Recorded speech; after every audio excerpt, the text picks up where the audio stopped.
Hey guys, today we're going to talk about a washer machine problem. This one in particular is a Kenmore Elite. A lot of things are all made the same from Whirlpool, Crosley, Estate. It's all the same type of parts, but this one in particular we're going to talk about today is a Kenmore Elite.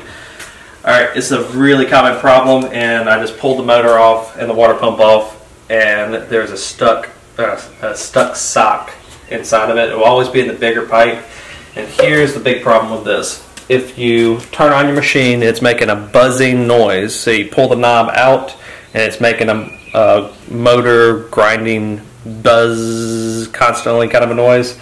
That's the motor not being able to turn because the sock's stuck in the propeller for the water pump. And in this case, it ruined the motor. That doesn't happen very often. That usually happens when someone just pulls it, leaves the house or leaves the room and doesn't realize it's happened, and the motor will just slowly burn up. This one actually has several different cycles, and it was just one. The only cycle working on it now is the lower speed. And if you look right here, you can see where it actually burned up, overheated right there.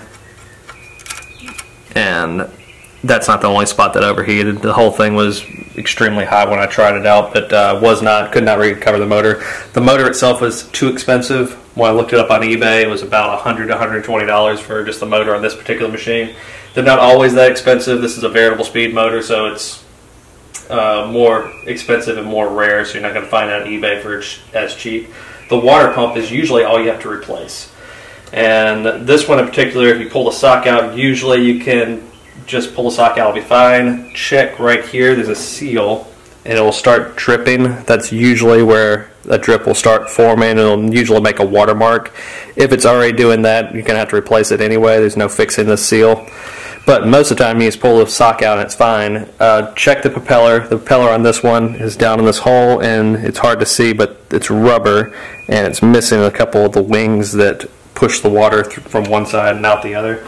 So this one had to be replaced anyway. But after I put it all back together, it was discovered the motor was pretty bad messed up, so this one's going to be scrapped out. But if you ever run into this problem, you pull the knob, it's making a buzzing noise, immediately turn it back off.